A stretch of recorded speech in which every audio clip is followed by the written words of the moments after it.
मित्रों, आप जानते हैं ये जो कॉलेज में गिटार बजाने वाली बाबू सोना ऑडियंस होती है, वो अपनी लाइफ कैरियर और कॉम्पिटिटिव एग्जाम के बारे में ज़्यादा गंभीर नहीं होती। लेकिन फिर भी माँ बाप का पैसा और खुद की जवानी बर्बाद करने के लिए वो ये यूपीएससी जीपीएससी के फॉर्म भरते रहते हैं। बस तो उन्हीं को सबक सिखाने के लिए गुजरात लोक सेवा आयोग एक नई योजना लेके आया है, बाबू सोना डिपॉजिट जब्ती योजना। कि जो फॉर्म भर के परीक्षा में एब्सेंट रहेगा उसकी वो डिपॉजिट जब्त कर लेंगे। और अगर यूपीएससी भी इसका अमल करे तो 116 करोड़ रुपए कमा सकती है, ऐसा मैंने रिसर्च किया है जो मैं आपको इस वीडियो में बताऊंगा।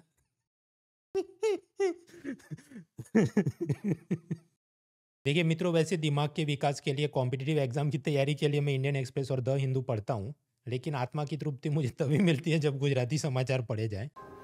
अच्छा, देखते हैं करंट अफेयर्स में ज़ॉम्बी वायरस से पृथ्वी पर नई आफत, और क्या है, छाती में आ गया तीर, पति ने पत्नी को एआई से मैसेज भेजा।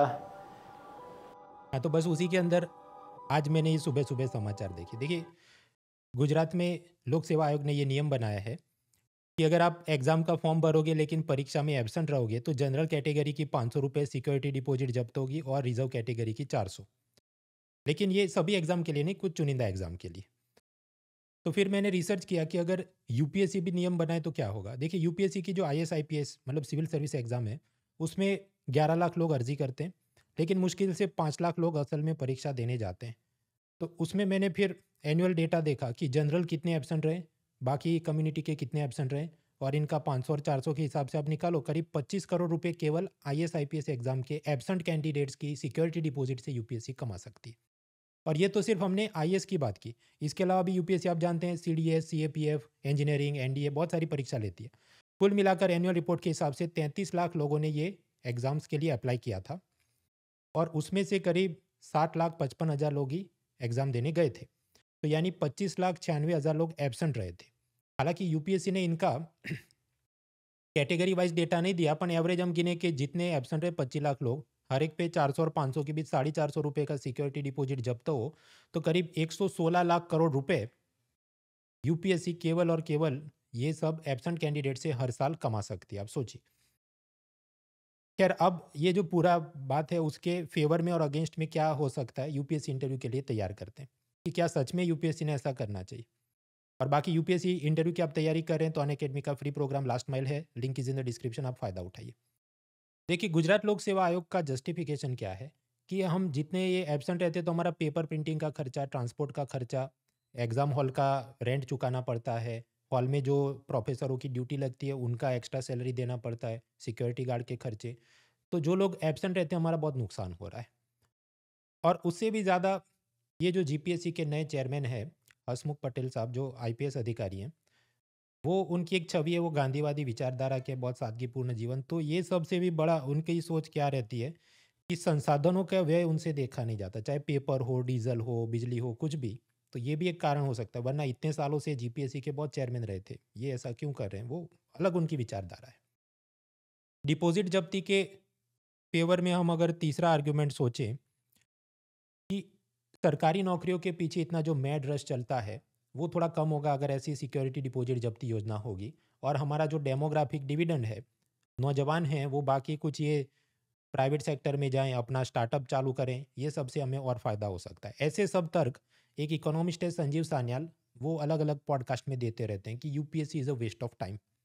हालांकि मैं उनसे पूरी तरह से सहमत नहीं हूँ, दो कारण से।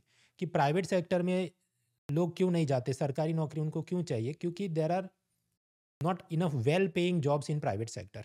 अभी अभी इंडियन एक्सप्रेस का रिपोर्ट आया कि पिछले 15 सालों में कंपनियों का प्रॉफिट 4 गुना ज़्यादा हो गया, 4 टाइम्स हो गया, लेकिन जो स्टाफ है उनकी सैलरी इतनी नहीं बढ़ी, मुश्किल से 2-4% ही सैलरी बढ़ाए अलग अलग क्षेत्रों में। और ये बात चीफ इकोनॉमिक एडवाइजर ने भी अपने इकोनॉमिक सर्वे में हाईलाइट किया है। दूसरा काउंटर आर्ग्यूमेंट कि जब संजीव सान्याल ये कहते हैं ये सब वेस्ट ऑफ टाइम है यूपीएससी, तो वो इसको भी नहीं देख रहे हैं कि बहुत सारे लोग परीक्षा सिर्फ पैसे या सैलरी के लिए नहीं दे रहे हैं, लेकिन उनको अपना ये जो सामाजिक उत्थान करना है उसके लिए भी वो ये तमन्ना रखते हैं। फॉर एग्जाम्पल, ये अहमदाबाद के कुछ रिपोर्ट देखो, दलित युवक के साथ मारपीट हुई क्योंकि उसने दाढ़ी मूछ रखा था, तो वो कुछ दूसरे लोगों को पसंद नहीं आया। फिर जब शादी में वो घोड़े पे बैठे तो भी मारपीट की जाए। ये सब हो रहा है। तो हर एक व्यक्ति जो ऐसा दबा कुचला है, वो अगर सपना देखता है आईएएस आईपीएस बनने का, तो सिर्फ सैलरी के लिए नहीं, वो जो दबंगों से है उससे खुद खुद की मुक्ति, अपने परिवार की मुक्ति, भविष्य की पीढ़ियों की मुक्ति, ये सब का भी उसका सपना हो सकता है।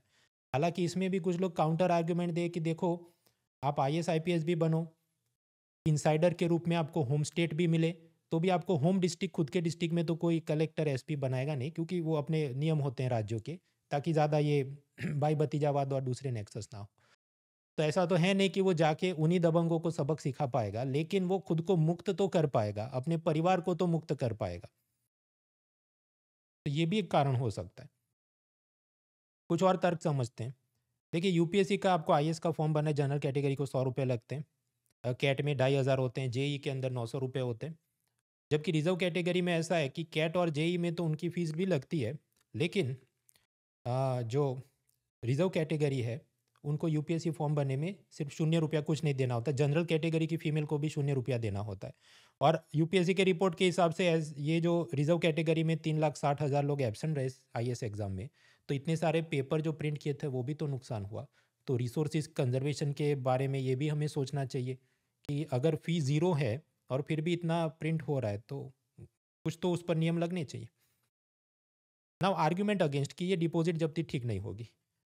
खासकर मुझे चिंता है कि जो गरीब परिवार हैं, उसमें बेटा बेटी दो हैं, दो कुछ पढ़ाई करें, परीक्षा दे रहे हैं। अब जो बेटी है उसका 1 या 2 बार अटेम्प्ट में सिलेक्शन नहीं हुआ, तो फिर क्या होगा? अब हर एक जगह ये 100-500 रुपये की फ़ी एक्स्ट्रा ऐड करते रहो आप सिक्योरिटी डिपॉजिट के नाम पे, तो माँ बाप फिर उसको सारे फॉर्म भरने भी ना दें, ये भी एक दिक्कत आ सकती है। और कई बार ये होता है कि यूपीएससी परीक्षा ही ऐसी है कि आपका पहला अटेम्प्ट कई बार तो ट्रायल एरर और समझने में ही चला जाता है।